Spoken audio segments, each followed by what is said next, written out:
Chanchal Maheshwari and you are watching my channel that is Basic Translation. आप सभी का basic translation में स्वागत है।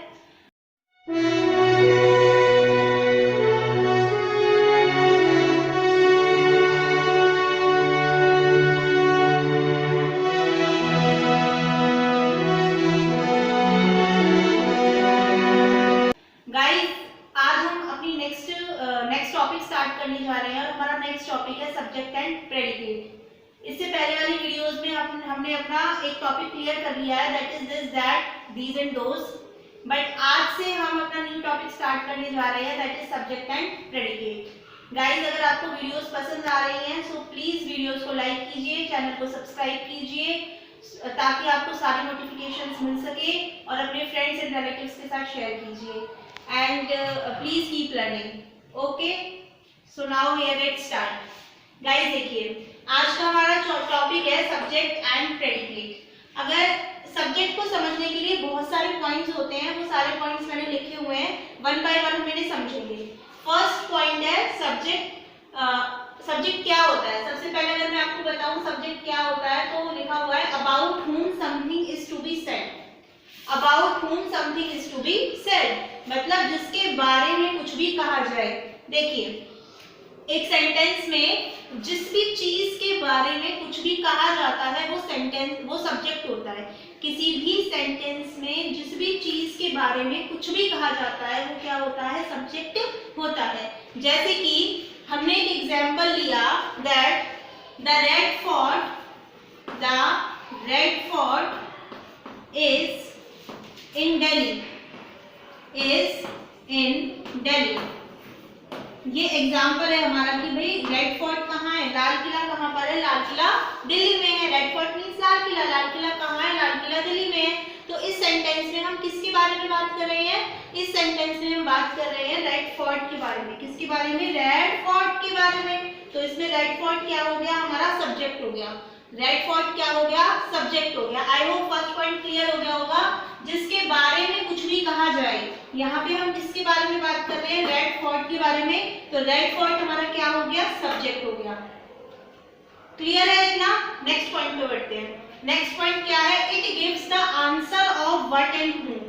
ये किसका आंसर देता है? सब्जेक्ट हमें व्हाट एंड हु का आंसर देता है। मैंने कहा आपसे the red fort is in Delhi, और अगर मैं आपसे क्वेश्चन पूछूं what is in Delhi, what is in Delhi, Delhi में क्या है? या फिर जैसे कि आपको कभी आप देखते हो जब हम चैप्टर रीडिंग करते हैं तो चैप्टर रीडिंग में वर्ड वाई बहुत सारे क्वेश्चंस हमारे सामने आते हैं ना। तो सपोज करो उसी चैप्टर में क्वेश्चन है what is in Delhi. Delhi में वैसे बहुत सारी चीजें हैं बट चैप्टर में रेड फोर्ट के बारे में एक्सप्लेन किया गया है। चैप्टर में रेड फोर्ट के बारे में एक्सप्लेन किया गया है। तो हम अकॉर्डिंग टू द चैप्टर उस सेंटेंस का आंसर क्या लिखेंगे? व्हाट इज इन दिल्ली का उस सेंटेंस का आंसर लिखेंगे हम the red fort is in Delhi. अब देखिए नेक्स्ट जो हमारा है कि हु के बारे में बात होती है। जैसे कि मैंने एक सेंटेंस लिखा Monica is dancing. Monica is dancing. तो अब मैं आपसे पूछ रही हूँ, अब मैं आपसे बोल रही हूँ मोनिका इज डांसिंग, बट आपने मुझसे पूछा who is dancing. Who is dancing अगर हम इसका क्वेश्चन बनाए तो हम क्या बनाएंगे? Who is dancing. तो हमें मिला ना व्हाट एंड हु का आंसर। तो सब्जेक्ट में हमें केवल व्हाट एंड हु का आंसर मिलता है। Who is dancing, Monica is dancing. इतना क्लियर है? तो इसमें जो मोनिका है, मोनिका क्या है? हमारा सब्जेक्ट है। एक ये तरीका भी है सब्जेक्ट को समझने के लिए। जो थर्ड स्टेप है सब्जेक्ट को समझने के लिए वो ये है कि सब्जेक्ट में क्या क्या आता है? It consist of noun, pronoun and adjective and article. ज्यादा फास्ट तो नहीं हो रहा आई थिंक? अगर आपको फास्ट लगे तो प्लीज कमेंट करके बताइएगा, मैं थोड़ा स्लो करके पढ़ाऊंगी। बट देखिए, it consist of noun, pronoun and adjective and article. Subject में क्या क्या आता है? सब्जेक्ट में नाउन भी आ सकती है, सब्जेक्ट में प्रोनाउन भी आ सकती है, सब्जेक्ट में एडजेक्टिव भी आ सकता है और सब्जेक्ट में कोई आर्टिकल भी आ सकता है।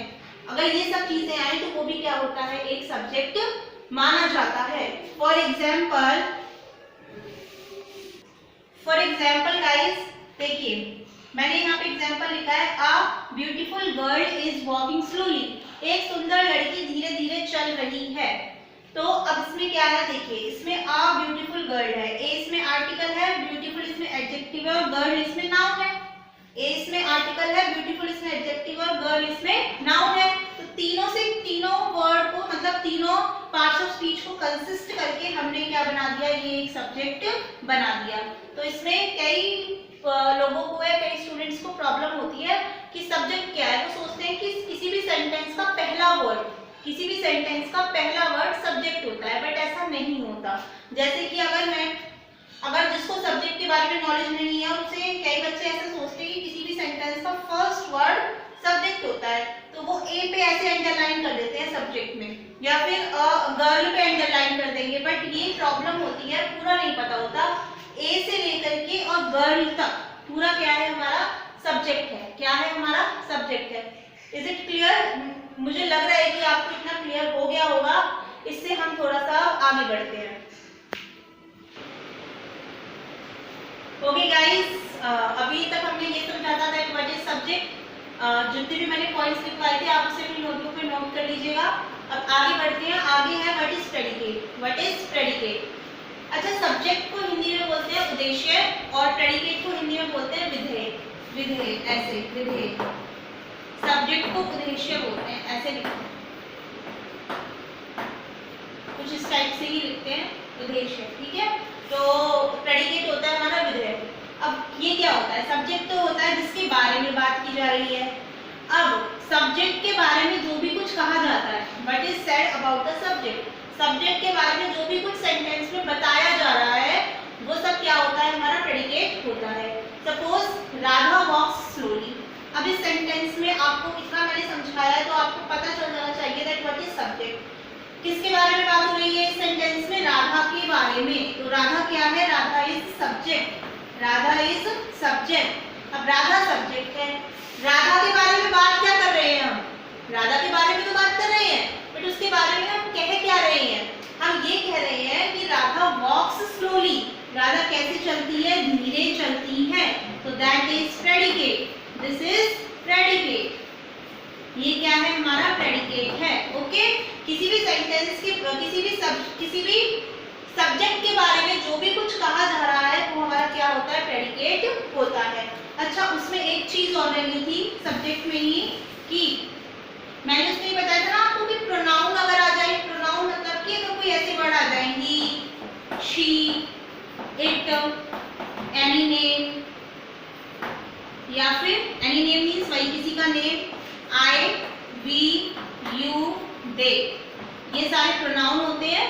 और भी होते हैं हिज, हर, योर, ये सब अगर आ जाए तो एक्सेट्रा आप कर सकते हैं। इतने वर्ड से आप समझ चुके होंगे कि मतलब किस टाइप से प्रोनाउन आएंगे। तो ये अगर ये सारे के प्रोनाउन आ जाए सेंटेंस में सबसे पहले, तो वो भी क्या होता है? सब्जेक्ट होता है। जैसे कि he is a farmer. He is a farmer. तो इस सेंटेंस में ये ही है, तो ही क्या है? हमारा सब्जेक्ट है। It is a pronoun also. So ये क्या है? सब्जेक्ट है। और उसके बाद इज से लेकर के जितना भी ये सेंटेंस बच गया, ये क्या है? हमारा प्रेडिकेट है। ओके, समझ आया? कुछ और एग्जांपल्स के साथ हम अपनी कंफ्यूजन को क्लियर करते हैं। ओके गाइस, आगे बढ़ने से पहले देखिए, कुछ और एग्जांपल्स से पहले आपको ये समझना जरूरी है कि किसी भी सेंटेंस में हेल्पिंग वर्ब क्या होती है। हेल्पिंग वर्ब का मतलब होता है सहायक क्रिया। ये सभी वो बेसिक पॉइंट्स हैं जो आपको ट्रांसलेशन में बहुत ज्यादा हेल्प करने वाले हैं। सो प्लीज इन सबको स्किप ना करें, वीडियो को एंड तक देखिए और प्रॉपर्ली देखिए। हेल्पिंग वर्ब क्या होती है? सहायक क्रिया। अच्छा, अब सहायक क्रिया क्या होती है? किसी भी सेंटेंस की फॉर्मेशन के लिए, सेंटेंस की स्ट्रक्चर के लिए ना हेल्पिंग वर्ब बहुत ज्यादा जरूरी होती है। तो हेल्पिंग वर्ब कुछ इस टाइप की होती है, is, am, are, was, were, has, have, had, shall, will, do, does, did, etcetera. Means और भी होती है हेल्पिंग वर्ब्स, बट फिलहाल जो आपके बेसिक्स के लिए जो समझने के लिए जरूरी है वो इतनी ही है। आप इतनी ही समझ लीजिए कि ये सब क्या होती है? हमारी हेल्पिंग वर्ब होती है। इनका हम सेंटेंस में यूज करते हैं सेंटेंस का स्ट्रक्चर बनाने के लिए, सेंटेंस का स्ट्रक्चर बनाने के लिए, सेंटेंस की फॉर्मेशन के लिए। तो ये हेल्पिंग वर्ब होती है। ओके, आगे देखिए। गाइस देखिए, हमने समझ लिया हेल्पिंग वर्ब क्या होती है। उसके बाद कुछ ये 2 सेंटेंसेस मैंने लिखे हैं, इसमें हमें बताना है what is subject and what is predicate. तो देखिए, Raja is going to market. अब इस सेंटेंस में who is going to market, I said who is going to market. मैंने कहा मार्केट कौन जा रहा है या कौन मार्केट जा रहा है, तो कौन जा रहा है मार्केट, राजा। इस सेंटेंस में हमें हु का आंसर मिल रहा है। सो राजा क्या है, हमारा सब्जेक्ट है। क्या है, सब्जेक्ट है। अब राजा सब्जेक्ट है, तो राजा मार्केट जा रहा है, तो राजा के बारे में हम क्या बात कर रहे हैं कि राजा मार्केट जा रहा है, तो ये क्या है, हमारा सारा प्रेडिकेट है। प्रेडिकेट है। और आप इसको एक ट्रिक से भी समझ सकते हैं कि जब हेल्पिंग वर्ब आ जाए सेंटेंस में, क्या आ जाए, हेल्पिंग वर्ब। जितनी भी हेल्पिंग वर्ब मैंने आपको लिखवाई थी, अगर उनमें से कोई भी हेल्पिंग वर्ब आ जाए तो उससे आगे, मतलब उससे लेफ्ट साइड का जो सेंटेंस होता है, हेल्पिंग वर्ब से लेफ्ट साइड का जो सेंटेंस होता है वो सब्जेक्ट होता है, और हेल्पिंग वर्ब से लेकर के और बाकी का पूरा सेंटेंस वो हमारा प्रेडिकेट होता है। क्या ट्रिक है कि हेल्पिंग वर्ब से लेफ्ट साइड का सेंटेंस तो क्या होता है, हमारा सब्जेक्ट होता है, और हेल्पिंग वर्ब से लेकर के और पूरा एंड तक का सेंटेंस हमारा क्या होता है, लास्ट तक प्रेडिकेट होता है। अब जैसे नेक्स्ट सेंटेंस है, अब आपने बोला कि हेल्पिंग वर्ब की मदद से हम पहचानेंगे, बट इस सेंटेंस में तो हेल्पिंग वर्ब ही नहीं है। Seema plays football, is there any helping verb in this sentence, नहीं है ना। अगर इस सेंटेंस में हेल्पिंग वर्ब नहीं है तो प्रॉब्लम ये आ गई कि हम इस सेंटेंस को पहचानेंगे कैसे। अगर हेल्पिंग वर्ब नहीं होगी तो कोई बात नहीं, कोई प्रॉब्लम नहीं है, टेंशन लेने वाली बात नहीं है। अगर हेल्पिंग वर्ब नहीं है तो इसमें क्या होगी, मेन वर्ब होगी। मेन वर्ब क्या होती है, मेन वर्ब होती है क्रिया। क्रिया मीन्स सुबह से लेकर के शाम तक हम जितने भी काम करते हैं, that is our action. Like I am standing, sitting, I am standing here and I am teaching you. So stand and teach is a verb. आगे आपको समझ, मतलब मैं यहाँ पे खड़ी हूँ और आपको पढ़ा रही हूँ, तो स्टैंड मीन्स खड़े होना भी एक वर्ब है, और टीच मीन्स पढ़ाना भी एक वर्ब है। मतलब हम जो भी एक्शन कर रहे हैं, मैं बोल रही हूँ, लिख रही हूँ, और इन्हीं वर्ड्स को इंग्लिश में स्पीक, राइट, टेल, ये सब क्या होते हैं, हमारे वर्ब्स होते हैं। तो प्ले मीन्स खेलना, खेलने से खेलना भी क्रिया है, एक काम हो रहा है, एक्शन हो रहा है, तो ये भी क्या है, एक वर्ब है। तो अगर ये वर्ब है तो इस वर्ब से, मेन वर्ब से पहले वाला जो वर्ड है, मेन वर्ब से पहले लेफ्ट हैंड साइड में जो भी है वो हमारा सब्जेक्ट है, और राइट हैंड साइड में जो भी है वो हमारा प्रेडिकेट है। आई होप कि आपको सब्जेक्ट एंड प्रेडिकेट का कॉन्सेप्ट बहुत अच्छे से मैंने क्लियर कराया है और आपको क्लियर हो भी गया होगा। तो अगर आपको और प्रैक्टिस के लिए आपको जो सेंटेंसेस हैं वो इस वीडियो की एंड में मिल जाएंगे। So please do your homework. मेरी जितनी भी वीडियोस होती हैं उनमें आपको होमवर्क मिलता है, और वो होमवर्क आपको प्रैक्टिस के लिए मिलता है। अगर आपको उनमें से किसी भी सेंटेंस में कोई प्रॉब्लम है, then please tell me in the comment section. Guys, stay home.